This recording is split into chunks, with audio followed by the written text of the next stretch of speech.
Within the real estate industry, there is an increasing emphasis on energy efficiency, sustainability, and tenant well-being. There is no choice but to adopt smart building technologies today. However, the current setup in many buildings presents a challenge for operators. Building systems such as HVAC, lighting, and security each have their own networks. So gathering data from these systems feels like solving a complex puzzle. It's time-consuming and often overwhelming. But what if all building OT systems and devices can connect to an integrated network while ensuring secure access to the data? With the Andorix in-building converged network, data flows to your building operation system in real time. Air quality, lighting, security, and fire systems, and more. Highly secure, fully integrated. Learn more at andorix.com.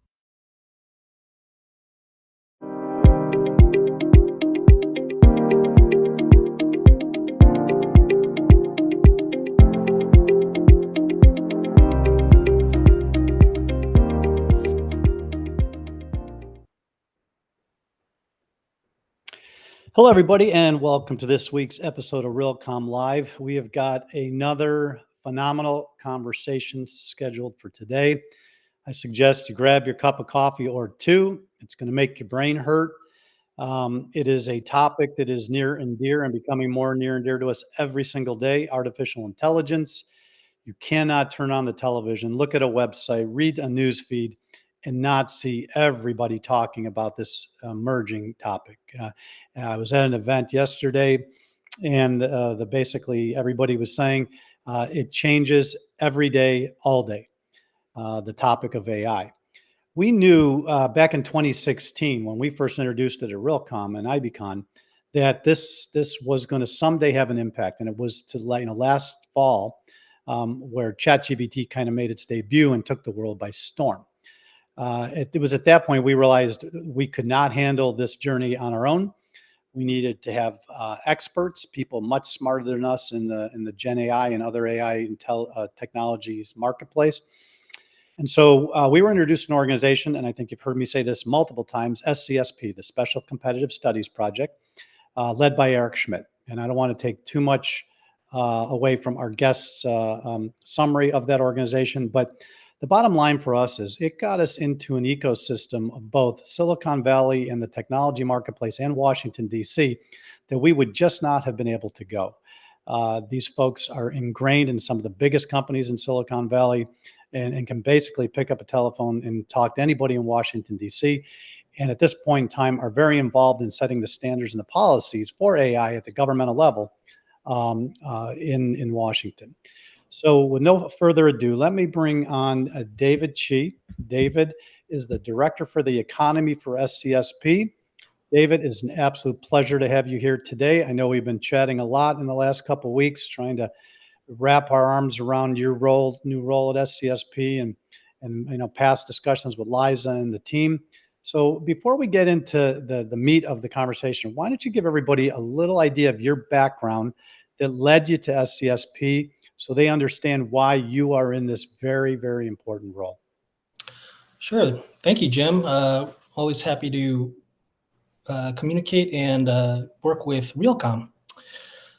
I'm actually coming from the federal government. I have an engineering background. I've worked in government for about 25 years, but then have recently joined SCSP as a technologist, looking at the economy team and helping Liza, as you mentioned.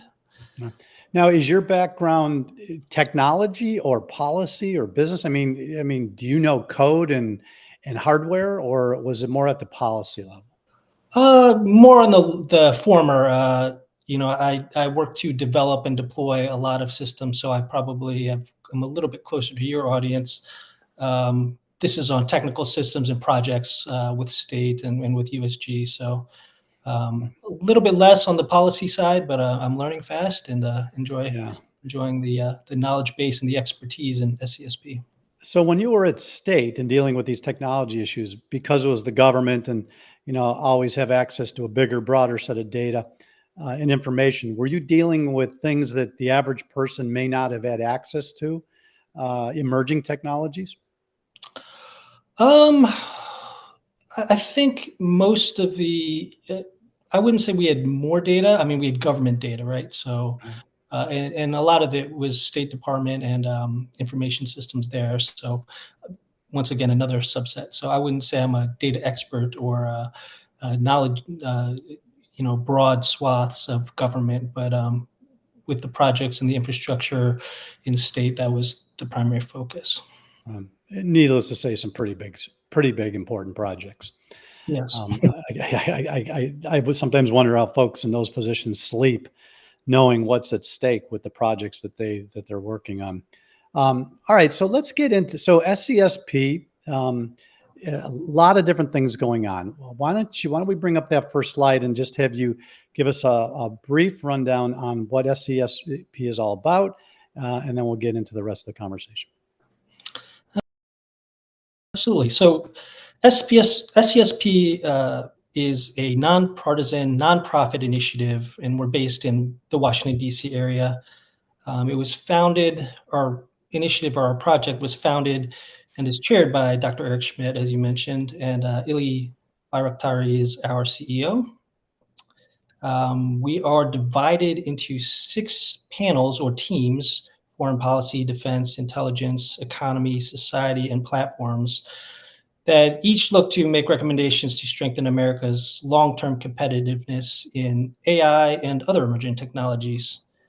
Our origin story is listed there on the slide, and I won't get too much into it, but needless to say, we came out of a National Security Commission by Congress on artificial intelligence. So that was the genesis, and we've expanded out to look at other emerging technologies that America was really going to need to advance in to be competitive. AI being the main one One of them. on today. Well, and we've been talking for the last year with SCSP on 5G. And in fact, we've had conversations. That's another strategic emerging technology, which, by the way, plays a very significant role in the AI discussion, because you need the highways to transport the data to a common area where AI can get at it, right? And so like in the area of energy efficiency in a building, if the data is locked up in a proprietary system and nobody can get to it, AI can't help it do its job. But before we go on to that, the fact that Eric Schmidt is running this, and I understand it's modeled after Nelson Rockefeller's Special Studies Project after World War II, which said the U.S. needs to reassess where it's at and figure out where it wants to go for the next 50 plus years. And I think it's really interesting that Eric is at the helm, because he obviously can pick up the phone and call anybody in the tech world, and he can also do the same in Washington with politicians. Can you give us a little idea of what that means to you and as an organization having that kind of access? Well, it definitely helps. And just last month, we hosted the 3rd Global Emerging Technology Summit, where Eric spoke, and along with 68 other speakers, including CEOs of large tech companies. But the speakers were from government, tech industry, and the private sector organizations. And it just shows the pull and the direction that the conversations that can be had when we get these folks together in a room and focus on the issues at hand. Yeah. If you missed it, that summit is available on YouTube as well, SCSP Global Emerging Technology Summit, and also at SCSP.ai. I listened to a good deal of it, and I would suggest everybody take a couple minutes. There will be some stuff on the geopolitical stuff that may not be as much interest to a tech community, but still important. But you just scan that, and I would say your other one last year was equally, and it's still relevant. So what I would recommend everybody is get to your website and look at all of your material, your white papers, and we're going to talk about the AI one a little bit more detail here in a second. But I look at you as the bridge between the public and private sector, with a stated goal of making sure that the U.S. remains competitive for at least the next 50 years. And what does that mean to everybody listening to this? Your buildings are competitive. Your buildings are safe. We have buildings and jobs for people to go to. If we don't get this right, and other forces around the world lead this next generation of technology, it'll have significant impact to everybody in this country. And nobody will go unscathed if we don't maintain this this competitive position. All right, let's go to the next slide. This is becoming one of my favorite. I've seen it 100 times. And it probably took 75 for me to like really realize what was on it. Why don't you give us an overview? And if anybody's watching, I'd screen cap this one. Obviously, this podcast will be available after the fact. But to me, in a snapshot, this tells you exactly where we are regarding our technology position today and where it may or may not be in the future. So, David, why don't you take a run at it? Yeah, so we're set to talk about the Gen AI report, but I think this slide really frames the technology and SCSP's analysis in terms of competition with China. Obviously, you have two circles and kind of the technology platforms or industries within. And as you can see in the middle, there's a contested space where AI is at the top there. Where the future is not determined. And that's where we need to make advances, make investments, and try and shape the direction of this technology through policy, through outreach, through our partners and allies, all of the above, and really make progress. So just wanted to kind of frame how we look at the technology spheres and the competition that we're in. Well, and you're so right. I mean, obviously, some of the pharmaceutical and other ones aren't as related, but if you think about the technology compute levels, right, where you've got your communication layer, your operating system, your application, your data, your visualization. Probably got that wrong. It's been a long time since I studied it, but 5G, for example, the communication layer on how devices, both computers as well as now Internet of things, automobiles, all the building automation devices, in a building are now considered industrial Internet of Things. That communication layer will connect those devices, which will lead to AI being effective or not, like I mentioned a little bit earlier. So yes, we are focusing on AI on this conversation, but anybody interested in their children and grandchildren's future should understand this diagram and realize that each and every one of them are important, and a number of them are interrelated, in my opinion. And I'm just grateful that an organization like yours understands the big picture and is taking action to try to get people on top of each and every one of these. So, yeah, semiconductors, which is listed, underpins quite a bit of this technology, or almost all technology these days. And I'm just putting out a plug. We have we're working on a report specific to that technology space as well coming out. So just gives you kind of a feel of the things we've done and kind of where we're going and the topics that we're. Well, they're in the middle of the pandemic, just coming out. I think our event was in Scottsdale in 2021. And on our general session stage, we were talking about chip shortages and microprocessor shortages and the impact that it was having on building systems. So even those organizations who wanted to take their building to another level couldn't because of the supply. And some of these supply chain timeframes were 30 to 45 days typical. We're going to 6 to 12 months. And the price was going from pennies to multiple dollars. And the CHIPS Act and other legislation, I think, is designed to try to make sure we don't ever find ourselves in that situation again. Yeah. All right, so let's go on to the next one and start talking about the report a little bit. Sure. So this is the kind of the executive summary that lays out the broad strokes of our report. Our report it maintains the competitive spirit that I mentioned in the last slide, and it's addressed to the president and Congress and forms the basis of a government strategy, or really a whole of nation strategy. The importance of this technology in this moment really can't be overstated. And we provide two objectives for U.S. action, two objectives to define success, and then 3 moves to make. So this is all at a very high level. And then we get into specific chapters that kind of delve into our specific teams and kind of the recommendations we make. two principles that should guide U.S. action. We make the case that global leadership in generative AI should be a national security priority because the ability to develop and deploy advanced AI systems will offer immense strategic advantages, particularly in military capabilities, intelligence gathering, as well as cyber warfare.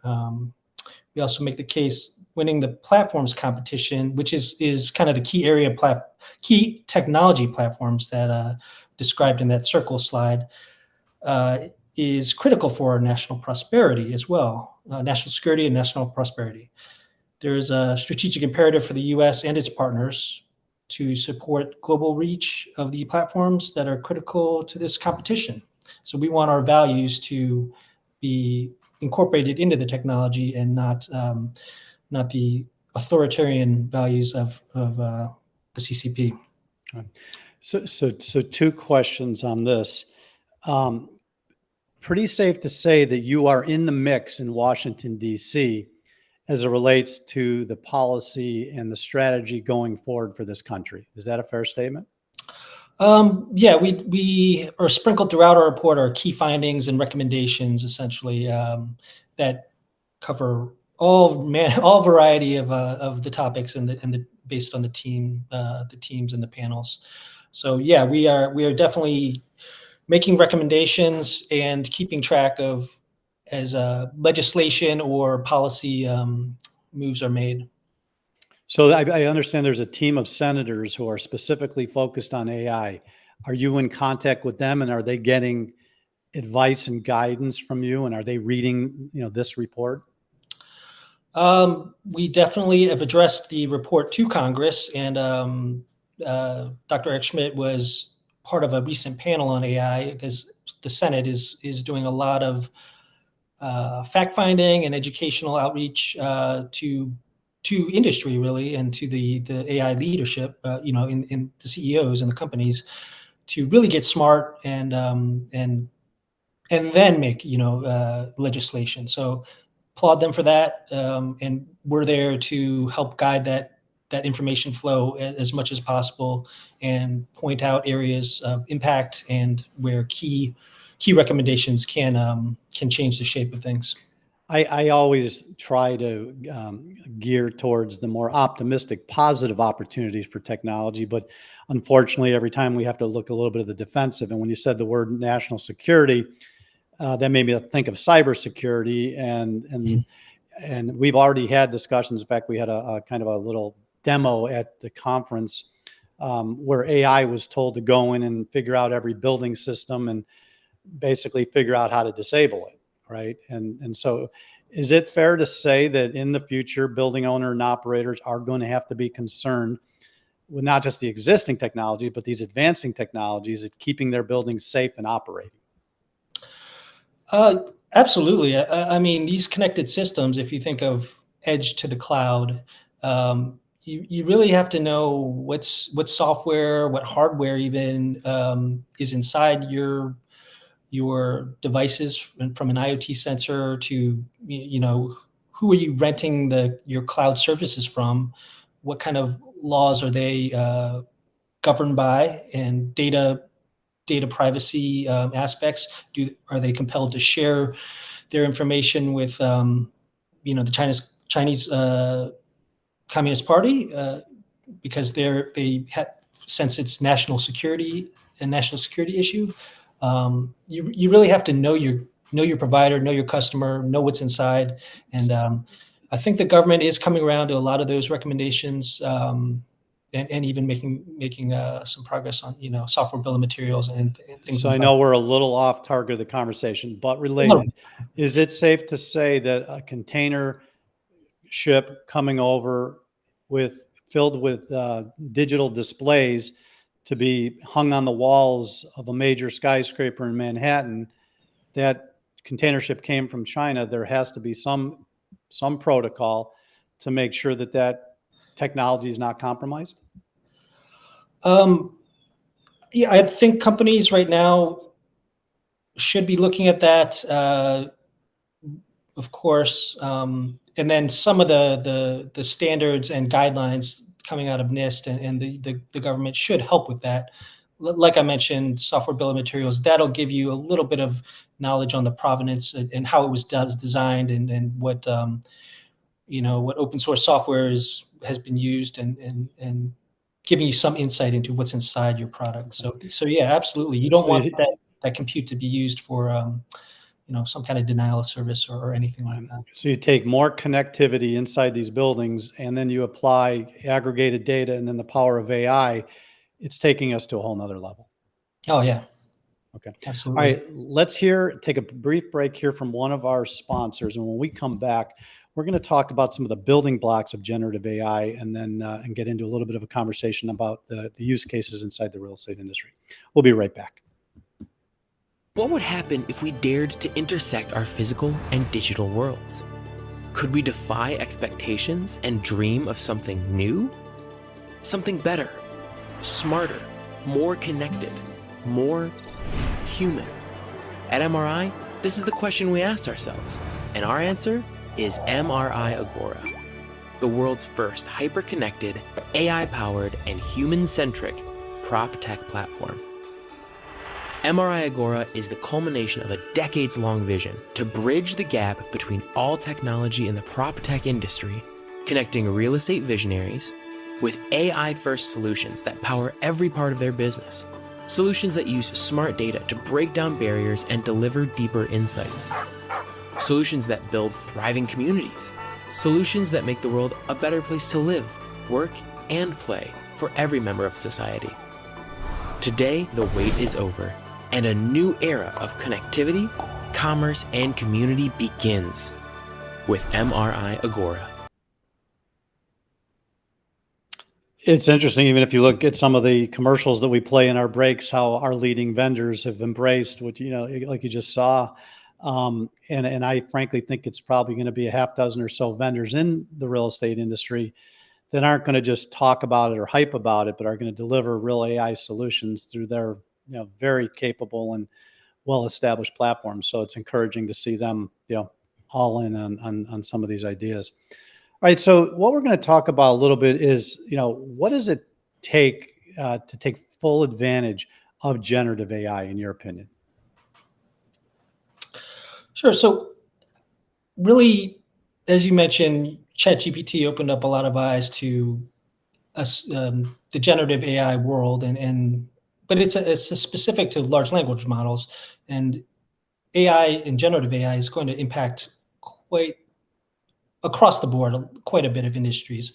So we're really poised at the cusp of this impact, and the building blocks that we've kind of identified are compute, data, and people.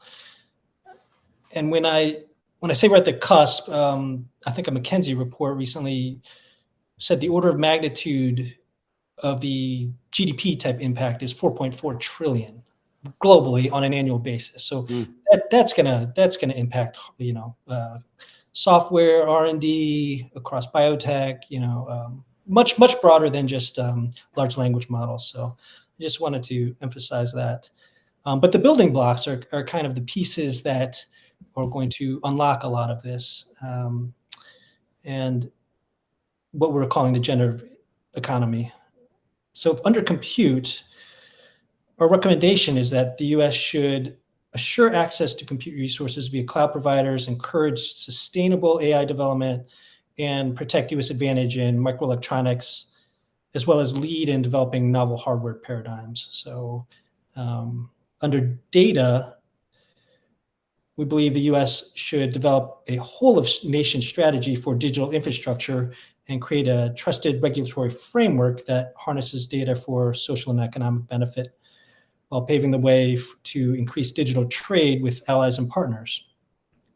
And then under people, which is probably the most important, because some of the magic of AI is really understood by a small handful of folks. But the U.S. needs to pursue immigration reforms to continue to attract top AI talent, establish a national commission on automation and the future of work for folks who are affected by this rapidly changing technology and its effects on the traditional jobs out there.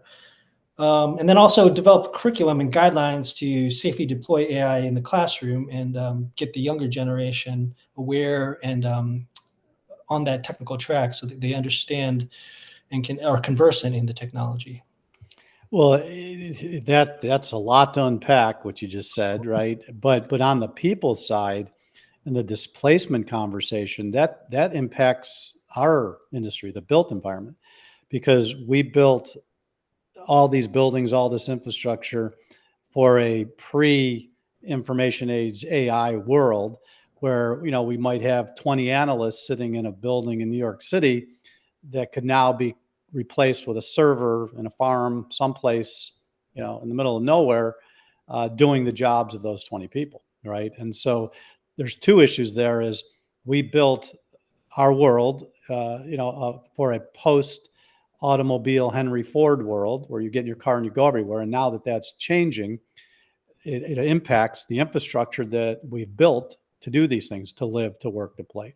So you got the displacement of the job issue, number one. And then number two is our current infrastructure the right one for this new world, right? Will people be going into offices and sitting at desks in the same way they have for the last 100 years?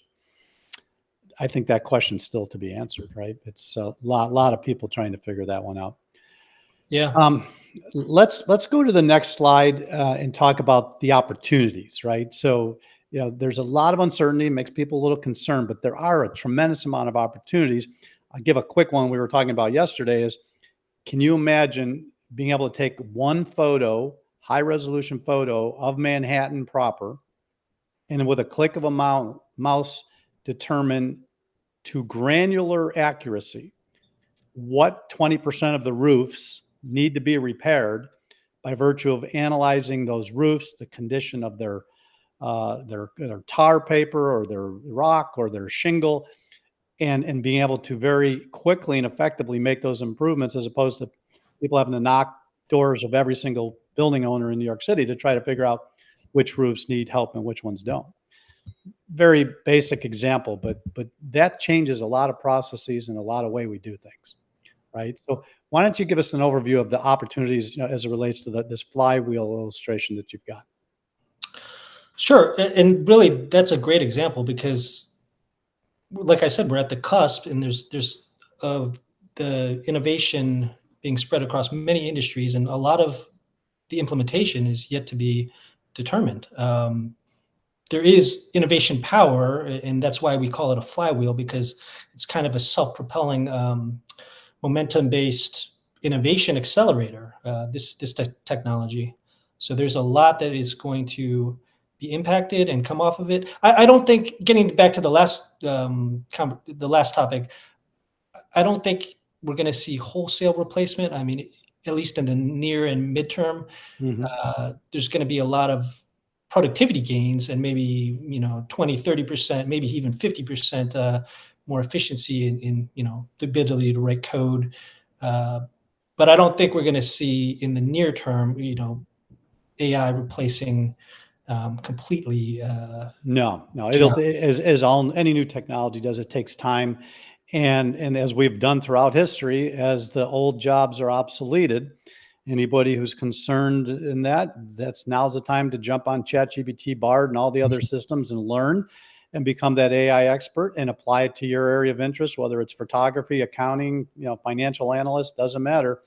You can use these tools to enhance your skills and really become more effective and productive. So, but this one's a big change. I think everybody's agreeing that this has got massive implications.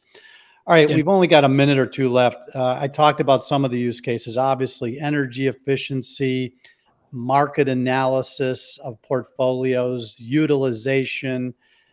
Any other building use cases you can think of off the top of your head where AI is going to have an impact? Well, I think anything that has or is generating data or is using data, there could be a lot of use for that, because that's what underpins a lot of this technology, the collection and use of the data and analysis and automation of that. So IoT sensors, of course, building, HVAC and power, all of that can be optimized with the data that sensors and machines are For as providing. much investment as we made in the smart building conversation, during the pandemic, major cities across the country, buildings were effectively empty and their energy usage didn't go down a notch. Right. And so you wonder, if we had those buildings instrumented, correctly connected, and tools like AI connected to those data sets, we could have turned the air conditioning and the heat off when those buildings and the lights when those buildings were empty. Now, yesterday we had some pretty good conversations. While there were obligations and leases that the buildings had to be operational, so you couldn't, or else the tenants would say, I couldn't go to the office because it was too cold. So there's, again, the technical conversation that has to have, and then there's the policy and the governance changes that we have to make in order to achieve some of these goals. So, well, we're looking forward to more of these conversations at our Buildings AI event with you. We are looking forward to your event next year, which we're going to be talking to you about partnering with you in any way we can, because that is looking to be a phenomenal get together of a few people in Washington. I think it's in the May timeframe, I think. Yes, I believe May 7th and 8th. It's on our website, once again. It's in the Washington Convention Center, I believe. Yeah, and just a incredible thank you to you for pulling that together as quickly as you have, and bringing everybody together to have a really good conversation on AI. Very much needed. And thanks for the leadership of SCSP. And I know we're going to be talking on multiple conversations on multiple topics. So, David, thank you so much. You have a wonderful day and a great weekend. Okay. Thank you very much, Jim. Be well. Take care. All right. With that, let's bring on my favorite segment and one of my favorite correspondents, if you will, Lisa Wood. There she is. Lisa's filling in for Howard today because Howard, I believe, is on an airplane coming back from a great event in New York City yesterday. Saw some photos. Looked like everybody was getting smart. Looked like there were some headaches in the room. That meant the conversations were intense, but a lot of smiles and a lot of good community. So we'll turn it over to you. You can go through the news, and I'll be back when you're done. All right. Thanks, Jim.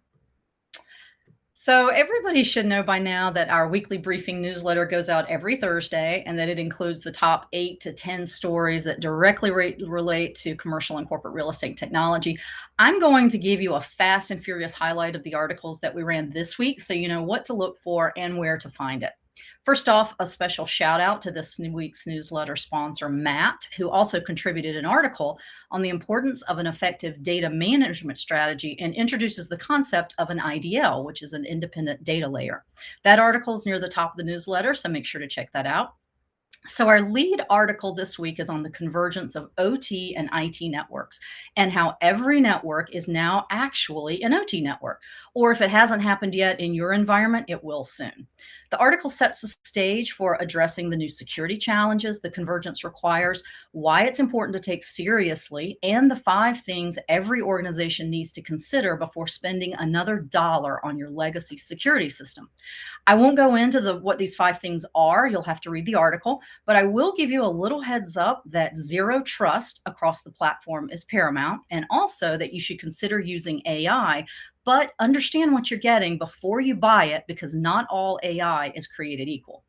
The article is at the top of this week's newsletter for a reason, and it's really easy to find, so check that out. The next article in the lineup for this week is from Forbes and takes a look at the prop tech landscape, exploring how, when money is flowing freely and times are good, less care and precision go into the investment decision making. Quickness is more important than correctness. It's just less of a big deal if a mistake is made. But in tougher times, like the situation we find ourselves in now, thoroughness, precision, and a reliance on the data make a comeback. In these periods, the continued viability of many real estate firms rests on access to unimpeachable data. That's why some cutting-edge prop tech firms have prospered during what might otherwise be a very lackluster economic chapter. To get more details on why and how this takes place, read this write-up. Now, the last article I'll highlight this week is called "Could Smart Buildings be the key to a sustainable future. When I saw this title, I thought, well, duh, buildings are responsible for roughly 40% of emissions globally. So, of course, smart buildings are key to a sustainable future. But you have to actually read the article to see where Energy Digital is going with this. So, clearly, smart buildings leverage technology to enhance user experiences and optimize resources. They integrate IoT, building management systems, AI, analytics. However, according to the article, the rate of adoption of smart buildings varies globally. For instance, in the UK, only 5% of commercial buildings are considered smart. The challenges that exist, like establishing a common data environment, retrofitting existing buildings, and overcoming platform compatibility issues, are still very real barriers. And smart buildings play a vital role in achieving those net zero targets. I think it's still a bit of a given, but the article's a good one. So make sure that you read that. Also in the news this week, worthy of a read, Enlighted has just expanded a new version of real-time location services that boasts an accuracy of 98%. The explosion of generative AI, which we were talking about a little earlier, has started to exert tremendous pressure on data centers. And finally, Matterport launches a beta program for automated room measurements, layouts, and reporting to drastically reduce manual efforts. So there are 2 or 3 other articles I didn't have time to mention, so take a look in your inbox when you have a chance, or go to realcomm.com and click on the news link. So Jim, I will turn it back to you. And in a world of getting information thrown at you a million miles an hour, you guys, this whole team does a great job each week of sifting through the millions of articles to find the 10 or so that are the most relevant, and then breaking it down on the show just to say, look, we know you're busy, you're going to get a lot, but these are worthwhile. And I thought the one about the prop tech conversation was notable in that, we talked about it quite a bit at this event I was at yesterday. And, I explained to them that the prop tech landscape has, experienced some significant down valuation, the publicly traded companies. Mhm. And that, everybody's like, well, that's terrible. And it is terrible, but not surprising, to be honest. But you're absolutely spot on. In these types of times, we will see more innovation in the next 5 years than we had in the last 15, because during hype phases, things aren't as tight, things aren't governed as well. Like you said, this decisions were for speed. Now we have very little room for failure, and we need to see results, real results, quickly. And I think that's going to lead to better decisions, faster decisions, and ultimately more innovative ideas being, pushed out than we've seen in a long time. So even though it might be a little painful, I think we're in for some really good, strong innovation in the years to come. Yep, I agree. Yeah. Great job, always. Howard might be worrying that he might have somebody looking for his job. Well, thank you for having me, Jim. Awesome. Have a great weekend. Thanks. You too. All right. Before we talk about next week and close the show, let's hear from our final sponsor, and I'll be right back. LinkSpring's Edge to Enterprise for enterprise and multi-sites is a turnkey smart building solution that connects, accesses, and translates operational and facility data from devices and equipment into actionable information. Information that can save energy, increase efficiency, and reduce operating costs while maintaining a higher level of comfort for occupants. The Edge to Enterprise solution consists of hardware and software, combined with engineering, deployment, and professional services. It's everything you need to deploy and experience the value of a smart facility enterprise, including connectivity, integration, interoperability, automation, command and control, data access and normalization, analytics, and cloud services. All right. Well, anybody want to guess what we're going to be talking about next week? Yes, of course, AI. We are going to keep digging into this topic leading up to our event. Not just because of the event, but because everybody's scrambling, trying to figure it out. And as of that last sponsor commercial said, all this conversation about data is getting bigger and bigger, because without good structured data, and even unstructured data, but access to the data, reliable data, AI is not going to do anything for you. So next week, we're going to talk about leveraging academia. What are they doing? They're usually 3 to 5 years ahead of the commercial side of our world. Because most of this stuff is invented in their labs, in their universities. And so as much of the Silicon Valley AI came out of the universities, as well as others. So next week, we've got Josh Pankin, the Director of Real Estate and Research Innovation at Columbia University, another great innovative university. and Johan Poirier, lead data scientist for RXR Realty. So we're going to talk about what Columbia is doing in that New York City ecosystem, and then what RXR is doing and the strides they're making when they partner business with academia. And we just had, kind of a quasi not-for-profit government on today's show. It's going to take all of us to come together, leverage each other to get to this finish line sooner rather than later. So with that, I'd like to say thank you for your time. Always enjoy being with you each Friday. You have a great day, a great weekend. Be well.